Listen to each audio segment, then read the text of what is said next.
So this is week 3 of talking about just some basic sort of meditations and thoughts about Buddhism. And I thought this week we'll get into talking. Last week we were talking about attachment, and we did a meditation on the continuity of the mind. So we've looked at the clarity of the mind, and that everything that we see, feel, hear is just passing through this clear space of consciousness, and is processed through our senses, and then we create sort of images in our mind. But the mind itself is a clear space. And then looking at the momentariness of mind, and looking back through our lives to our past, and then even back to knowing that you were born and conceived. And then I just sort of thought I'd bring up the thought of, well, when you go through that process, you think, well, what happened before that? And it seems to me, when I first did that meditation, that the logic was that there was a moment before, that there was a moment of mind before, because mind is not the sperm and the egg. It's not the physical cells that come together to form the physical matter. Mind is separate from the physical form. It's a clear, well, they call it clear and knowing. It's a reflective space that understands and perceives, but it's not physical. So that, to me, I had a sort of light bulb moment of understanding how and why they talk about reincarnation. That in fact, maybe there was a moment before, because where did the first moment of mind come from? And we know that nothing comes from nothing. You can't have a bunch of nothing and make something. So there has to be a substance. There has to be a previous cause for the first moment of mind of this life. And that if you go through that meditation and then you think towards your death, and then there are meditations on the actual death process. You can take yourself very, very carefully and specifically what happens to the mind as your body shuts down. And there's that final moment of, it can't just turn into nothing either. So there are these kind of, it is quite a scientific process that you can take yourself through to kind of have some sense that maybe that reincarnation actually makes sense. Rather than, like I was saying last week, I was brought up Catholic, and you talk about heaven and hell, and we're very comfortable with those notions of heaven and hell in this society. But if you try and logically look for them, Buddhism would say, well, where does heaven exist? And where does hell exist? And where does God exist? And so it's very hard to logically prove some of the notions in theistic religions. But in Buddhism, they wouldn't say that Buddha controls all of this. Buddha was just someone who talked about the mind and the power of the mind and the nature of reality, and that understanding these things is your freedom. And that in Buddhism there is a sort of sense of higher rebirths and lower rebirths, and they do talk about hell realms, but they talk about them as states of mind. And so you don't go to a place. Your mind becomes that.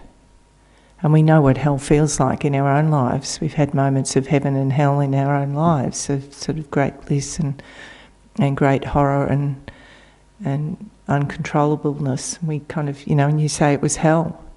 So we can sort of see how our mind takes us to these places. So that's why, in a lot of religions they talk about these things, because I think people have had these experiences. And so in a theistic religion you would talk about it as something sort of slightly different, but some of the notions are actually quite similar. I will do the refuge prayer. Sorry, I always start to just chat and talk and get on a roll. I'll say refuge and bodhicitta and then continue. So we set out, this is to sort of set the motivation that we're here to work on our minds, and that we look to someone who's perfected their state of mind for our inspiration. I go for refuge to the Buddha, the Dharma and the highest assembly from the virtuous merit that I collect by practicing giving and the other perfections. May I attain the state of a Buddha in order to benefit all sentient beings. I go for refuge until I'm enlightened to the Buddha, the Dharma and the highest assembly from the virtuous merit that I collect by practicing giving and the other perfections. May I attain the state of a Buddha in order to benefit all sentient beings. I go for refuge until I'm enlightened to the Buddha, the Dharma and the highest assembly from the virtuous merit that I collect by practicing giving and the other perfections. May I attain the state of a Buddha in order to benefit all sentient beings. So our end goal being that we actually want to be able to benefit all others as well as ourselves. But we need to help ourselves before we can be of any use to anyone else.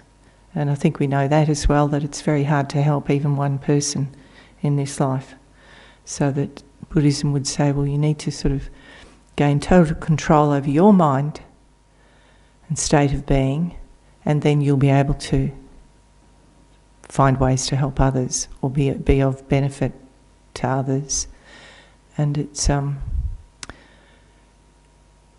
a potential that exists in all sentient beings, and as a human it's kind of the only state that you can work on your mind to make conscious choices about your life and decisions you make, and meditate and do all of that sort of thing. So it's human rebirth is seen as a very special thing.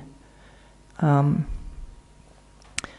even insects have this potential, and they just have the karma to be an insect at the moment. And I heard one Lama describing, when you pass away you might wake up and you're all covered in fur and you've got fat, teeth sort of thing. So you just don't know. So while we're in this rebirth, it's good to kind of work on your mind. And even without the belief in reincarnation, I think it's really good to work towards having a peaceful and happy state of mind and a peaceful death, really, I think would be really nice. And to know that you could have a certain amount of confidence in passing away, that it was going to be peaceful by having some tools and having worked on your mind. Okay, so I will get to anger in a minute, but I thought I'll just talk about the suffering first. And the Four Noble Truths are the four things that the Buddha first talked about when he first got enlightened. The first teaching that he did, when other people requested it, he didn't go out saying, hey, I've discovered this thing I want to tell everybody. He was asked. They said, you look like you're kind of happy, radiant and glowing and happy. What have you done? And a few people got quite serious and asked him to teach. So his first teaching in India, you can go to the place where he did this too, at is it Deer Park? Sarnath in Varanasi in India. There's a stupa there where he first taught. So he taught that the truth of suffering, and then the truth of the cause of suffering, then the truth of the end of suffering, the cessation of suffering, and the truth of the path to that cessation. So these were, they call them the Four Noble Truths or the Four Arya Truths, beings that have actually purified their mind, seen the nature of reality, understand that all life is suffering until you've freed yourself. So, and when I first heard this these teachings, I was sort of like, I knew about my suffering, and you sort of think, oh my God, why me? And I'm the only person who's going through this or whatever. And then you're hearing that all beings are suffering. And I can remember driving, I think I was going through the Punt Road intersection down at Victoria Street. There's that massive sort of intersection. There was a lot of traffic and a lot of people on the street. And sort of looking around in the car thinking, all these people are suffering. And then I thought, yeah, no, I can't see it. I still thought it was only me, you know, but now I understand that you talk to anybody, and it's not just us that have come here asking why and what the hell's going on. It's everybody. You talk to anybody and they will have some sad stories or some trouble in their life or something. So we go up and down. Life's a roller coaster. We have really happy moments. We have great moments and we enjoy ourselves. But then we're not enjoying ourselves. Then something happens, or then we move on, or whatever, you know, and these moments are quite, not few and far between, but they're not lasting. And then there's something else to deal with, you know, and then, you know, and you think, where did that come from? Or what the hell? And like I said the first week, you know, you think it would get easier as you get older, but I don't know, not yet for me. It's sort of like still things happen but so the truth of suffering. So when we talk about suffering, when Buddhism talks about suffering, it is very scientific. There's lots of lists of things and it's very analytical, and you can study these teachings for many, many years, and sort of if you study with the great lamas, they've read all of these texts, so they recite them in the monasteries. They actually memorise text books, and you can study this to great detail about the mind. But so with suffering, they talk about there's three categories of suffering. There's the suffering of suffering, which is, you know, understanding my ankle is going to sleep now, and there'll be pain shortly as it sort of the pressure's too much, and that I understand my physical suffering.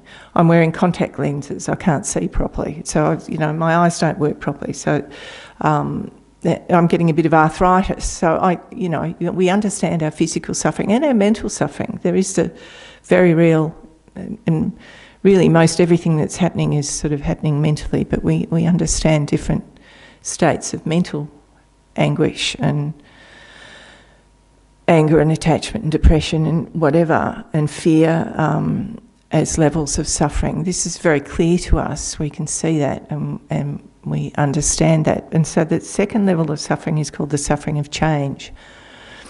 And it describes how if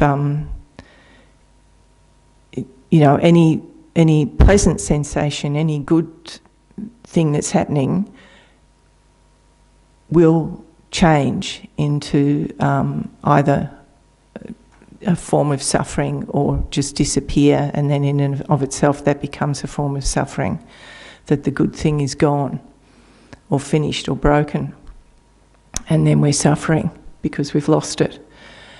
So that they would say that first, the good feeling is in itself suffering, because it's the beginning of the end of that good feeling. It's not going to last. And so getting attached to it, and then it's not going to last, because nothing lasts, and we know that, but we get attached to things because we want good feelings and we don't want bad feelings.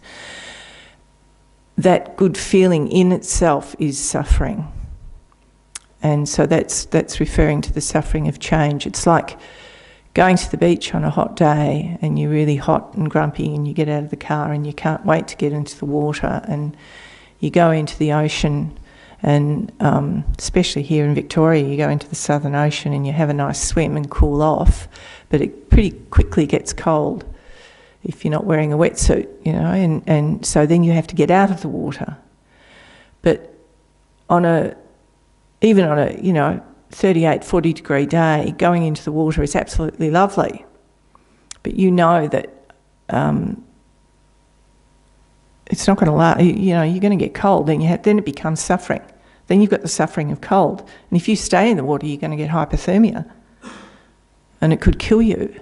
So you have to get out of the water, and then you're in the sun, and it's lovely. You feel nice and warm lying in the sun for a while. And then you get too hot and you have to go back in the water. So that first moment of going into the water was the first moment of getting cold. It was the beginning of suffering. It was just the relief from the other form of suffering. But it's not actually pleasure. It's just that you've stopped the other form of suffering and now you've started a new form of suffering. So Buddhism, the Buddha would say that everything is like this. All existence is sort of suffering, and that comes to the third type of suffering, is called the all-pervasive suffering. So underlying all of our experiences is this misunderstanding of how things exist. We know that things are impermanent, but we don't really see it or feel it. We can't get it that things are impermanent. And even more so, that things actually don't exist in the way that we think that they exist, as these solid things that we can hang on to, and that we chase after as a source of joy and pleasure, and that we want to push away the things that make us unhappy. And we're grasping onto both of those things. So whether you're angry at someone or something, or you chasing after a new frock, some new clothes that you love, or jewellery, or boys or girls or whatever, you're misapprehending what you're perceiving. You're seeing them as inherently existing source of joy or anger, and that neither of those things actually exist. So I thought I might actually go into a meditation on emptiness. A lot of you would have heard the expression emptiness. Some of you.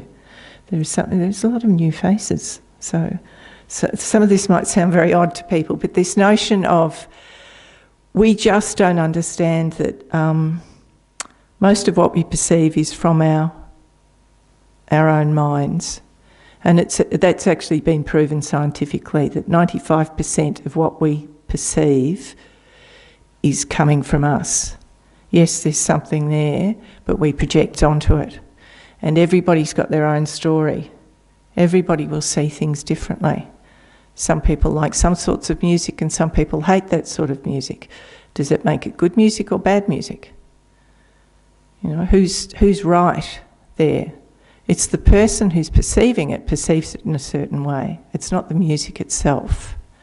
So that's part of what we do. They say there's causes and conditions. There's a whole bunch of stuff came together for us to exist, and a whole bunch of effects on our minds. From the day we were born, we were socialised. We've got genetic connection to our parents. Our mind isn't our parents' mind, otherwise we'd be having their thoughts and, feeling what they feel, and we don't. Our mind is separate, but physically we might have traits that are similar to our parents. And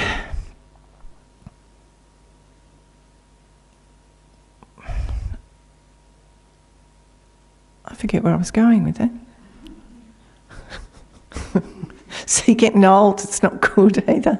Seniors moments. The way we perceive things. So everything that's ever happened to you has brought you here to this minute. And this minute is going to define the next, choices that you make. And you wouldn't have a future without the now. You can't, if you're thinking nothing, then nothing's going to happen. So everything that you do determines what happens in the future as well. And they say you can look at where you are now and kind of determine what caused you to be here. What your situation in life came from a whole set of circumstances and influences. So there are meditations where we look at this, we analyse things down very closely. And just before I go into that, I'll talk about the cessation of suffering. That is the cessation of suffering. If you can meditate and actually have a really deep understanding of reality, of how things don't exist and how your mind is actually projecting most of what you're perceiving. And this takes work. It takes meditation, it takes work, it takes a lot of different methods of working on yourself and working with your mind. And meanwhile, you have nice experiences. Meditation is a lovely thing to do, so there's benefits along the way. But eventually your mind will sort of open up and loosen up, and you can sort of understand these things, even just intellectually understanding that it's just not worth grasping onto stuff. Loosens it and relaxes you. Well, that's how it's worked for me. When I sort of understand these things, I think, there's no big drama here. Just enjoy, or whatever. If it comes, it goes, whatever. And then you can kind of relax a little bit about everything and not be so intense about everything, because it's just not. It's a misunderstanding. It's a misapprehension, because there's nothing there to be intense about. So that's the cessation of suffering. This sort of thought of emptiness can help you to suffer less and eventually can clear your mind completely. And also by understanding this, you look around and you see the suffering of others, which is caused by attachment and anger. And you can see how people are hurting themselves. It becomes clearer, the suffering, the causes of the suffering and what's happening. So that the more you sort of understand, the more you actually develop compassion for people that don't understand. It actually helps your compassion to grow.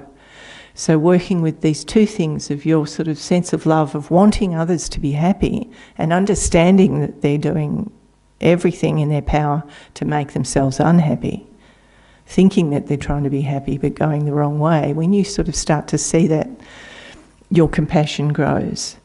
And your compassion actually helps your mind be less grasping onto the I, onto me, me, me. It's not all about me, me, me. There's so much, there's other people out there as well. And there's less grasping on me, and my mind becomes more peaceful just by virtue of that. There's less intense worry about myself. It doesn't mean you don't take care of yourself, and it doesn't mean you don't get out of harm's way. You do everything you can to look after yourself, but you're also not as crazy thinking, well, I have to do this, or I have to have this, or it's going to make me happy, and it never does. So you don't, you're less intense, I think is a good word. And so then the path is all of this, is the teachings. This sort of just slowly understanding the nature of suffering and understanding the nature of attachment and anger. You start to, you learn and you do the meditations, and that's the path. And there's a whole, all of this is really, that's what it's about. So the sort of emptiness and compassion are the two main things. When we talk about the Buddha, Dharma and Sangha, it's the Buddha's got the information, the Dharma is the information, and the Sangha, when I say the highest assembly in the first prayer, that's the Sangha, who are the beings that have really had realisations, that they understand this very deeply and they teach it. And so we have Geshe Doga and Geshe Losang teaching here, and they're beautiful, beautiful teachers. You sit in their teachings, which everybody's welcome, and they spend their lives just teaching, because they know that that's how people come to understand. It's the best thing that they can do with their life to make their life meaningful, is to teach. And you kind of, they're very special, because they've done a lot of this work. And when you're with them or when you're talking to them, you just think, you're not like other people. There's no hidden agenda. There's no, you just feel very relaxed and comfortable and safe with them, and they're quite special. So What was I going to do? We'll do the meditation on emptiness, and then I'll talk a little bit about anger.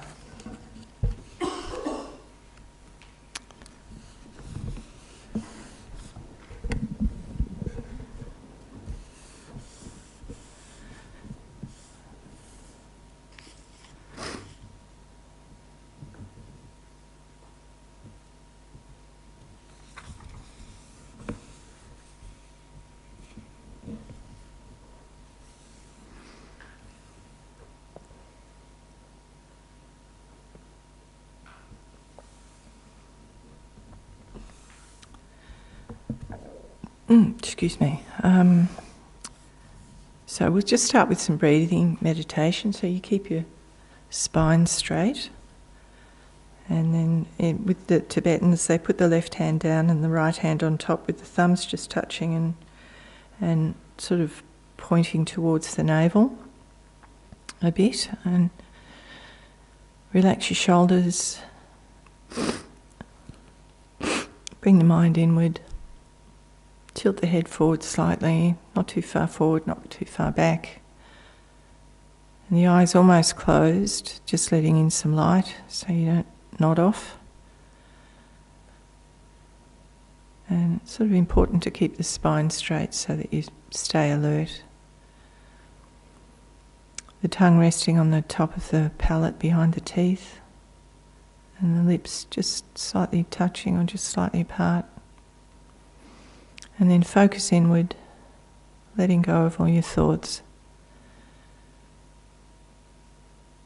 And just start focusing on the breath.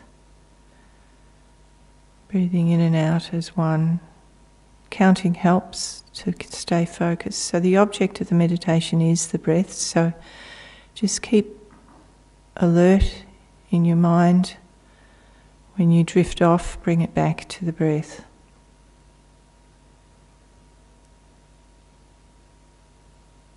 And count to maybe 7 or 21, and if you lose count, just bring your mind back and focusing in on the breath.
Okay, so now, with the alertness of a spy, slowly and carefully become aware of the I.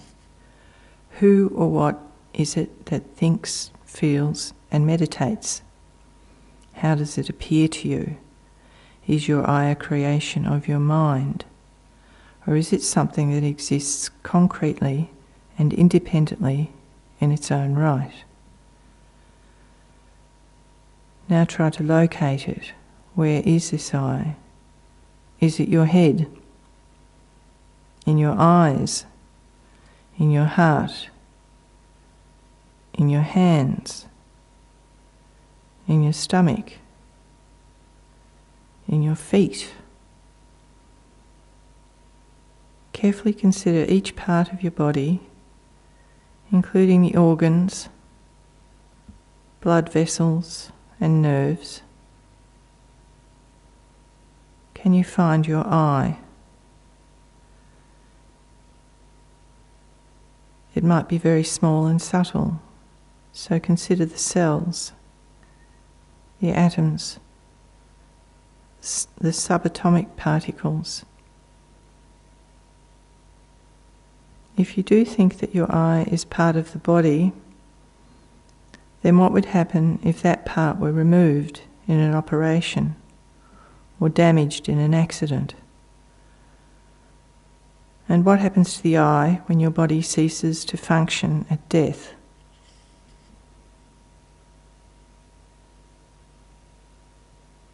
Perhaps you think your mind is the eye. The mind is a constantly changing stream of thoughts, feelings, and other experiences, coming and going in rapid succession. It's never the same from one moment to the next. Which of these experiences is the I?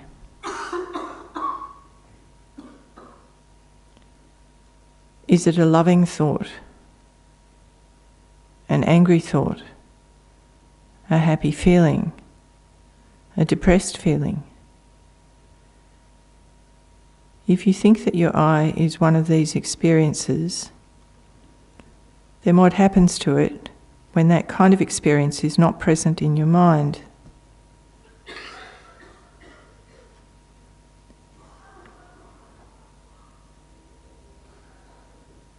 If your I is love, for example, then when your mind is filled only with anger, does the I go somewhere else or disappear altogether? Is there no I at that time? Or maybe you have many I's, an angry one, a loving one, a frightened one, etc. If you cannot find your I in your body or mind, then could it be something else? Is there some extra part of you other than your body and mind? After all, we say my body and my mind, implying the existence of something else that owns these two. If so, what is it? Where is it found? What kind of phenomenon is it? Examine every possibility that you can think of.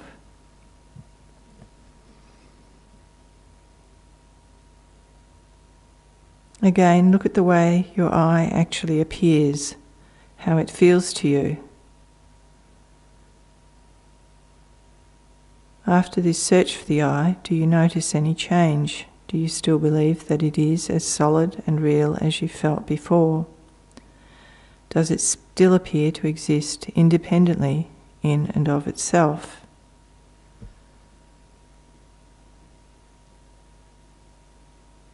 Next, mentally disintegrate your body. Imagine that all the atoms separating and floating apart. Billions and billions of minute particles scatter throughout space. Imagine that you can actually see this.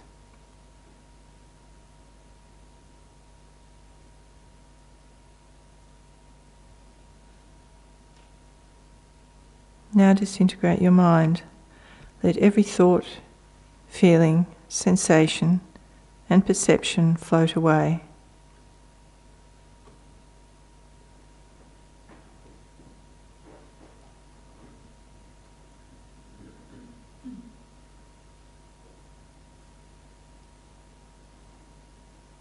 Then check your feeling of I.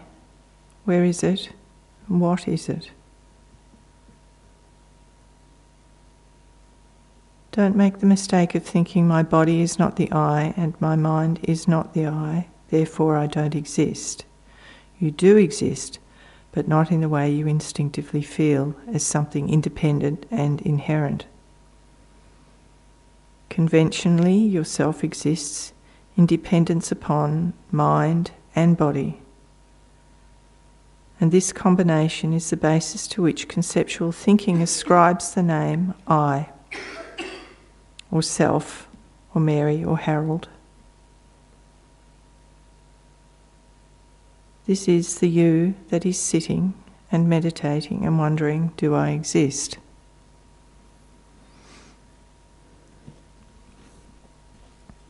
Whatever exists is necessarily dependent upon causes and conditions, or parts and names for its existence. A car, for example, is a collection of pieces of steel, glass, plastic, rubber, an engine, etc., put together by people in a factory. We give the name car to this collection. But if we look for a real, concrete, independently existing car, it cannot be found. So conventionally things exist dependently. And understanding dependence is the principal cause for understanding their ultimate nature, emptiness. The conventional nature of an object is its dependence upon other things.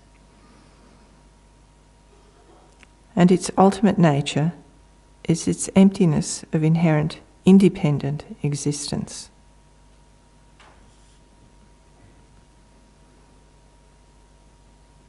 Think now about how your body exists conventionally, in dependence upon skin, blood, bones, legs, arms, organs, and so forth. In turn, each of these exists in dependence upon their own parts, cells, atoms, and subatomic particles. Think about how your mind, how it exists in dependence upon thoughts, feelings, perceptions, and sensations. And how in turn each of these exists in dependence upon the previous conscious experiences that gave rise to it.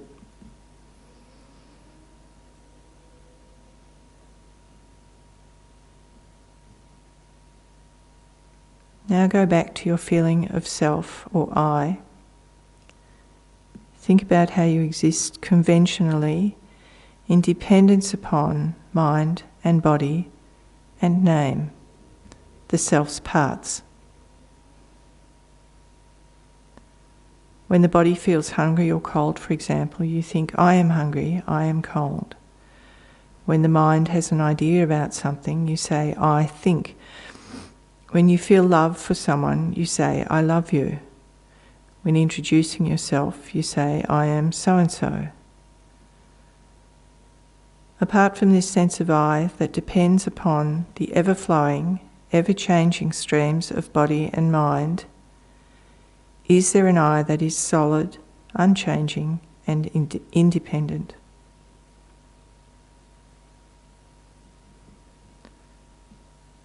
The mere absence of such an inherently existing I is the emptiness of the self.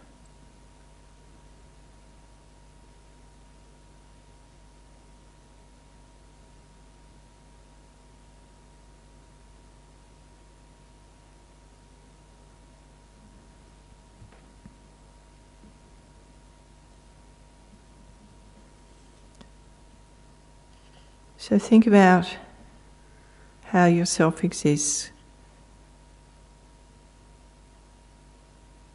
and conclude by dedicating sincerely any positive energy and insight you might have gained to the enlightenment of all beings.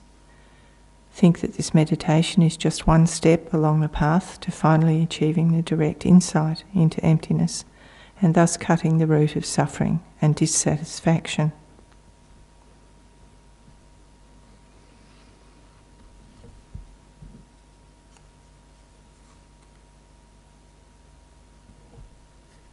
And just bring your mind and yourself back to the room.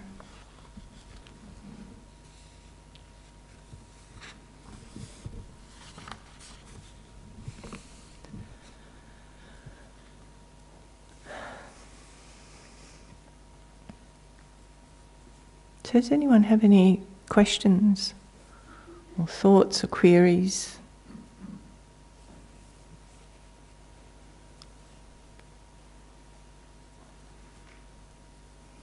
It's always a bit like that when you've been meditating.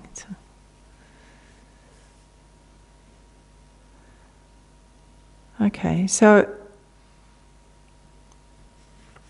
like at the end of that, it was saying that that meditation, that understanding of emptiness, cuts the root of all suffering.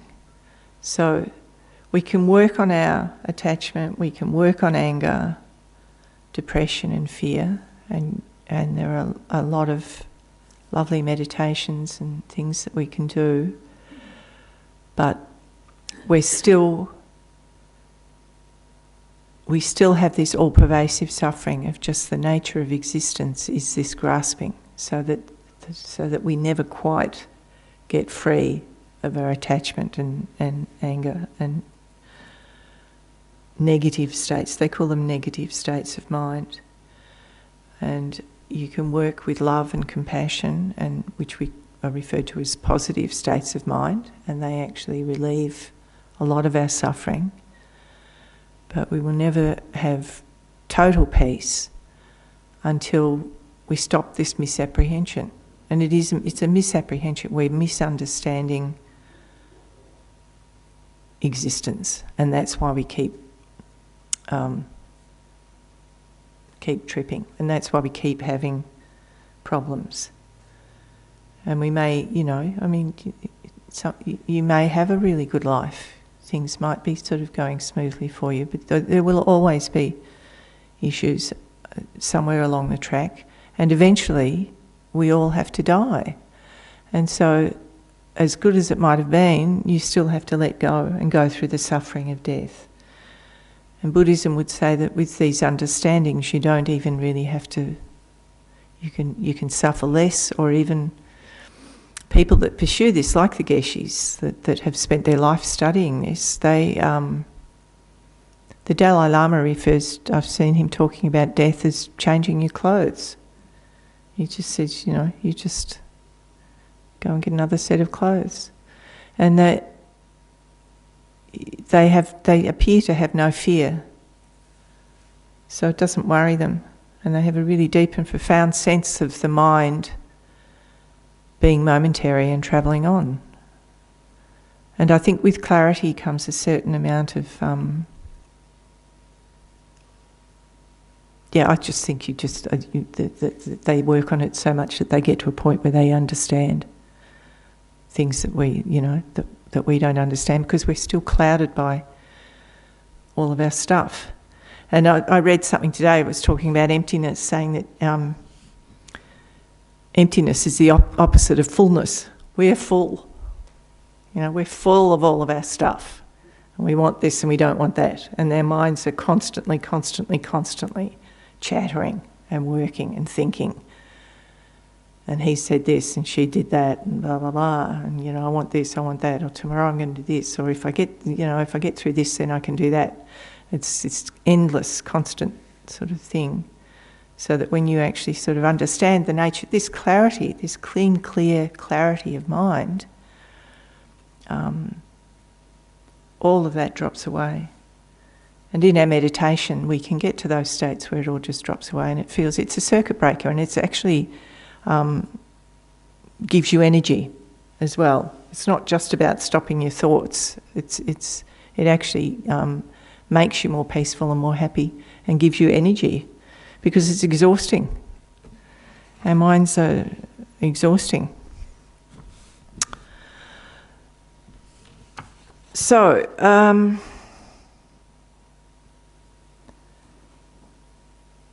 I've got a definition. This is this book I brought out last week of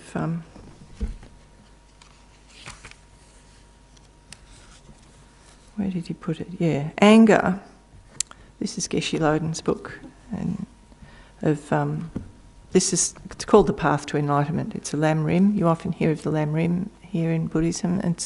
It's this sort of the steps and the meditations and the thinking, the philosophy that sort of teaches you how to do all of this. And he wrote this a series of books that he left for his students before he passed away. He lived in Melbourne, and this is quite a good read, this one. It's not you don't just sit down and read it page to page. It's easy to read. It's got a lot of the teachings, and a lot of the teachings, it has some fairly heavy philosophical language in the teachings. And but he's written this in a really user-friendly kind of way. So he says that anger is a mental factor that perceives its object as unattractive, exaggerates its unattractiveness, and becomes antagonistic and wishes to harm the object. You become angry at those who harm you or harm those close to you, or side with your enemies. Your mind exaggerates the faults and unattractiveness of the object of anger and can blow these out of all proportion so that you can see not the slightest redeeming feature in the horror appearing to your mind. I don't know, I can relate to that. It's and that's what we do. If someone's done something bad, and they've done something bad, there's no denying, but you cannot see anything good about that person when they've done that. And all you want to do is slag them off. You know, you want everyone else to see them in the same way. And you couldn't, you just get so angry. So your mind has just gone nuts. And they say, you should never go to bed angry, but you shouldn't. I wouldn't be making any serious decisions in my life if I was angry, because you're just completely not logical. You do, I've got a lot of nodding people in the room. You lose all sense of logic. So I'll read a little bit more. And I just love the way he says there's no redeeming feature in the horror of appearing to your mind. Your agitated mind then wishes to harm the object of anger in some way, whether by bodily action, speech or thought. Anger creates the heaviest negative karma. It destroys positive karma and happy states of mind, and creates the sort of stress-related tension that will not allow you to relax. And when you're really angry, you can't sleep. That sort of waking up at 3 o'clock in the morning going, oh my God. As a bee loses its sting and dies when it attacks you, so anger harms others but harms you. But harms you more, yeah. So it's sort of saying, you might actually attack the other person or do something vengeful, but the damage that you've done to yourself in that moment when you've hurt somebody else is worse, is the worst thing that can happen. And they say that anger is really your greatest enemy, because you're destroying all your good karma, because you might have done some good things, but that's all kind of by the by now, because your mind is in such a negative state, and that they're saying it's probably the most dangerous state for your mind to be in, because it's hard to come back from, and it's also like I had some issues last year at work, and I was getting very angry, and I was thinking, you know what, I don't want to. It would be terrible if I died now, because it was deep, and I was so angry that I thought, this is really bad. I don't want this state of mind. I was really angry that I was angry. I was really upset that my mind was in that state, and it was only because I'm sort of aware of all of this. And it also showed me that I've been doing this for a long time. I've been coming here, and I am better. It has worked for me, or I wouldn't still be doing it.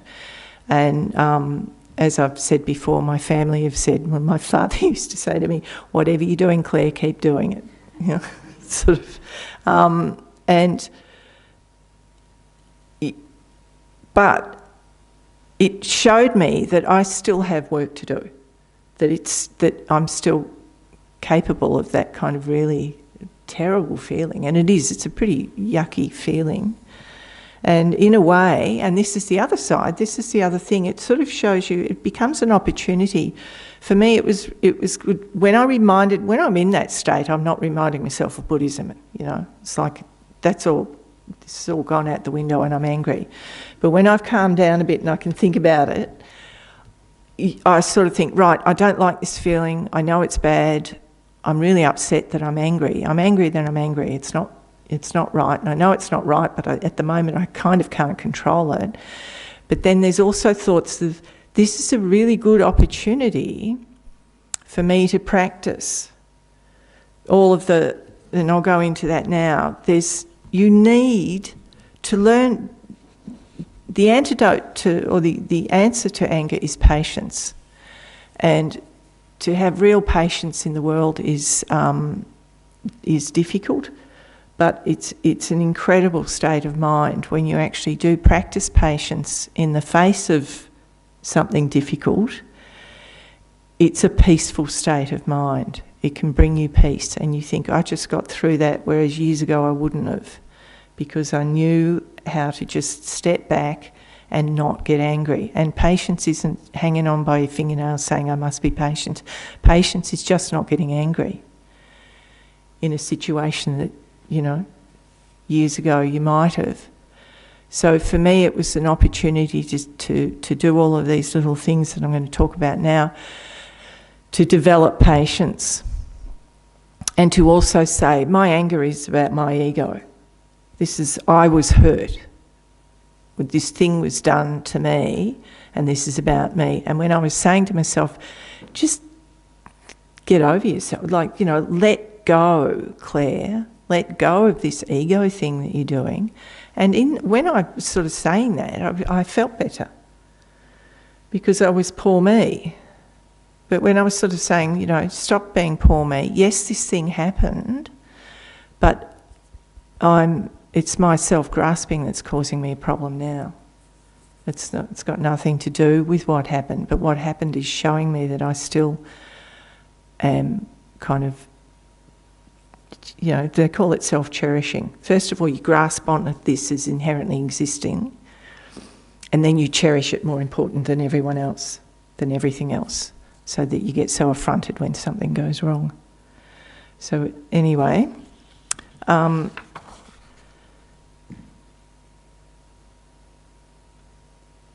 so there are subtle aspects of anger as well, just like dislike, annoyance or resentment. So you start to look at the negative aspects of anger.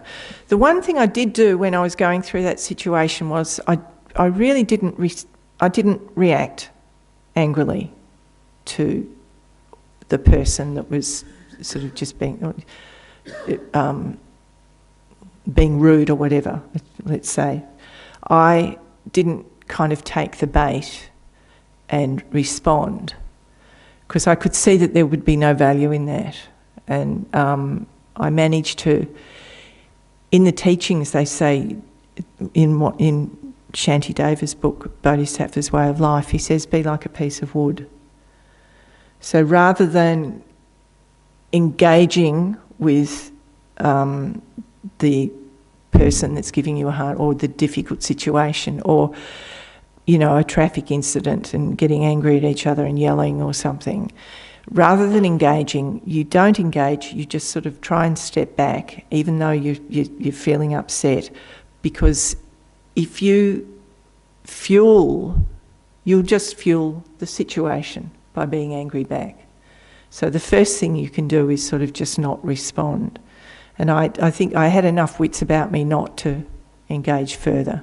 And I'm glad, because it's sort of, the situation could have got a lot worse if I had said what I was really thinking. So the other thing is, that was a situation where I sort of felt attacked, but sometimes we just get angry for no particular reason. There might be, that is a good example, because that was going on in my life. And I noticed it when I was driving in traffic. I was getting more upset in traffic, and I knew that I'd sort of step back and go, oh, right, because I'm so stressed by this situation, I'm behaving badly in other situations. And sometimes someone will get really angry and it's way out of proportion. And you see that sometimes with someone that's getting upset about something, and you think, it's not that big a deal. Why are you so angry?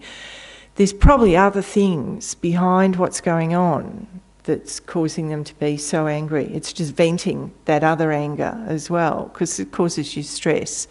So it's good to sort of understand that when you're with angry people, when you're with someone angry, that it's being driven by something else. And in fact, my situation, I knew that was being driven by something else in that person's life as well.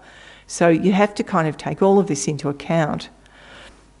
But it also, when someone vents at you, and you think, where the hell did that come from? Or, you know, that was really awful.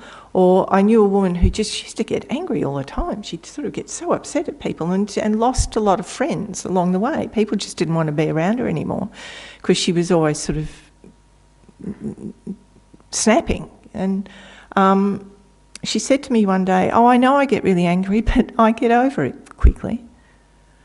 And had no kind of self-awareness to the effect that she was having, or no awareness of the impact that it was having on others. So when we think about the impact that it has on others, it's negative. So we're creating negative karma. And the other thing is it becomes a habit. This is what my family was referring to. I was always seemed to be really angry when I was a kid, and there was a lot going on in our lives and stuff, and there were 6 of us, and you know, I won't go into the boring details, but you know, we were all fighting feral family kind of thing, and I just always had this strong sense of injustice, and I think most of us do. You know, it's like that's not right, or that's not fair, and that sort of thing. And when you go throughout life like that, and just getting angry about things, and people go, oh God, there she goes again. And so I've got visions of my family at Christmas going, oh my God, Claire's on about something, you know, the state of the world, or upset that they weren't upset, and, you know, all that sort of thing. And one of my sisters, you know, we used to bait each other. She could press my buttons, you know, and we wouldn't have a relationship now, I think, if I hadn't come to Buddhism, because I would always take the bait. Or I could press her button. She could press mine, but I could press hers too. And when I stopped doing that, I knew the sort of things that I would say that would upset her. And even if she said something to me, then I would say something back. We were sisters, you say whatever. But when I stopped doing that, she started to feel more comfortable in my company. She felt safer with me because I could say things that would hurt her. And then when I stopped doing it, our relationship got a lot better. And you know, we've stayed friends and sisters, whereas we probably wouldn't have if I had kept on the path that I was going with her. Didn't mean that she didn't keep pressing my buttons, and I would go, don't speak, just let it go, you know. And when I was able to do that, and it's not always easy, but when I was able to do that, we had a relationship. We kept a good relationship going. And they say that too, that if you've got 2 people in a relationship, it only takes one of them to practice this to keep the relationship going. So interesting. So anger can seriously destroy relationships, that's for sure. So a good way to approach it is to recognise it as soon as it starts. Say, I'm starting to feel angry. And then sort of start to think, okay, this could cause some problems. I just can't, I won't respond, I'm not going to get angry. There is nothing good about anger.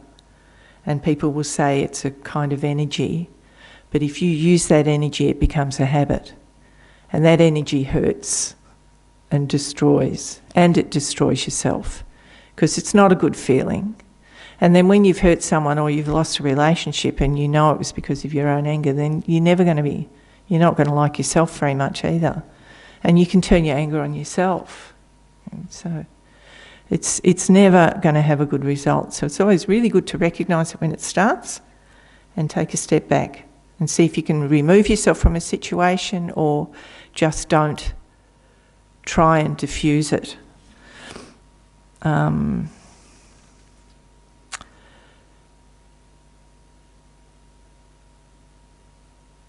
Yeah, so you can sort of look at, you can ask yourself, well, okay, what caused this? What's the causes behind their anger? What's the causes behind my anger? There can be all sorts of things. And yeah, you're not going to achieve anything by being angry. It just never ends well, never. And so then you have to kind of look at the sort of the broader picture, and also understand that our anger, as destructive as it is a distorted state of mind. We're not sane when we're angry.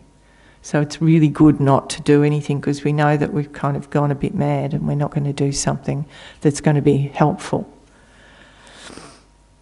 So apply the antidotes. Useful to sort of do the meditations over and over, and one of them is a meditation on love.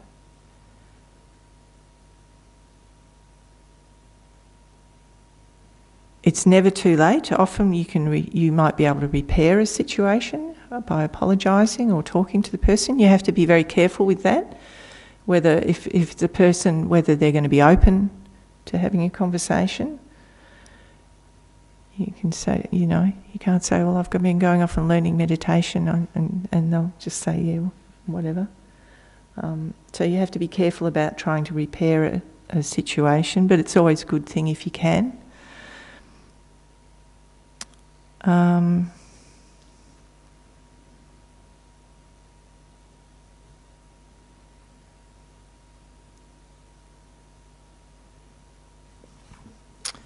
Think about karma. You're planting seeds in your own mind, and that's when I talk about it becomes a habit. That's karma. Karma is a habit. That's one of the ways of describing karma is habits of mind. And so you're creating very negative karma. And the thing about karma, oh God, we're over. I'll talk about that next week. I thought I might, after all this negativity, do a small, short purification practice, if people are okay with that. It'll only be another few minutes. So the beauty of our mind is it's not an inherently existing thing. It's not stable. It's not stuck in anger. And these are passing through this clear space that is the mind. It's planting seeds. Yes, we're creating habits, but we can also purify. And the purification practices are a big part of Buddhism, where you regret your action. You turn your mind towards these inspiring beings that have purified themselves. They've been through all of this as well. They're just ordinary people, but they've been through all of these states of mind and purified. And then you do these practices with a sincere sort of wish to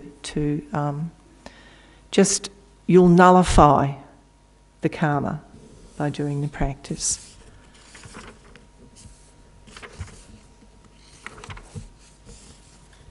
Okay.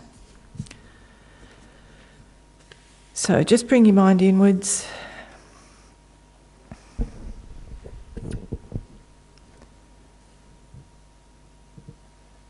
So we're wishing to become more free from negative energy so that we can be more helpful and less harmful to others. Turn your attention to the breath, so just breathing normally. And observe the breath, inhalation and exhalation, just bringing your mind in.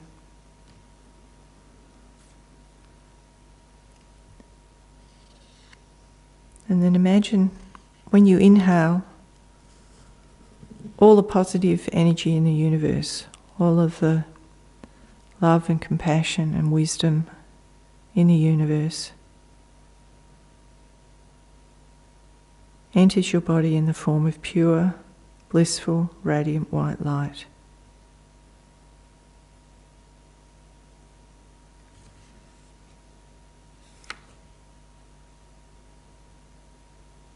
So visualise this white light flowing into every part of your body, filling every cell and atom. making you relaxed, light and blissful.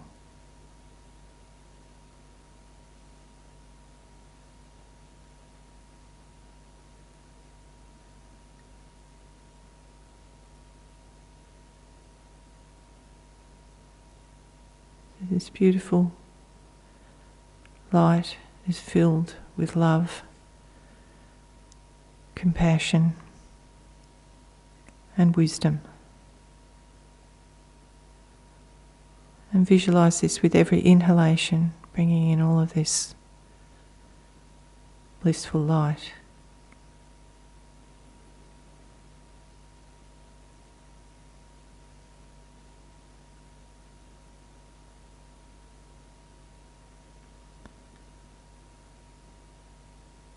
Now then, as you breathe out, you begin to breathe out a dark smoke with every exhalation.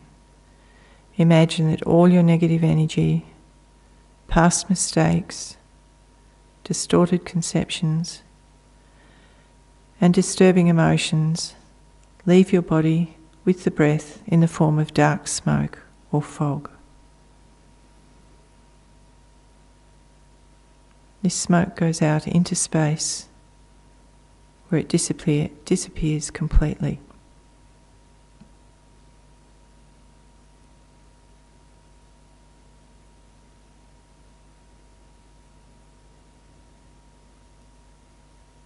And just imagine that the smoke becomes non-existent. Feel confident that you have freed yourself of every trace of faults and negativity.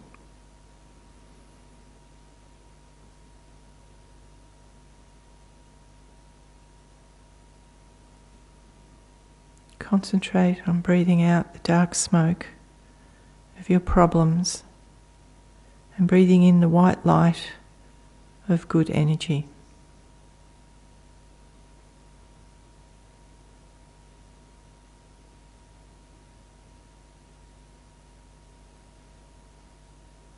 When you're distracted by thoughts or other experiences, simply observe them without reacting or getting involved.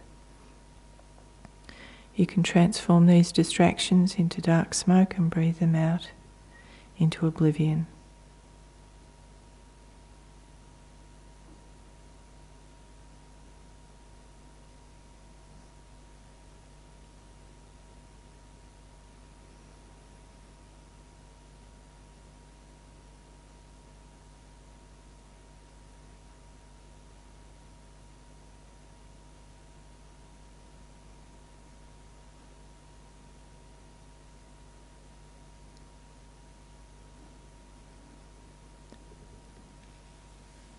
So we'll conclude the meditation by dedicating your positive energy to all beings, finding everlasting happiness and peace of mind.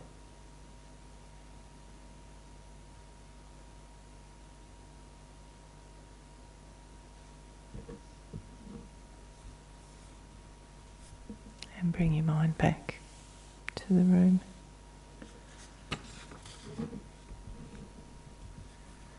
So I hope that helps on a positive note to not feel too negative. A lot of Buddhism is talking about all the negative stuff and how we work with it to free ourselves. Are there any questions before we finish up? Okay. Thank you all, and there's biscuits and tea in the dining room as usual.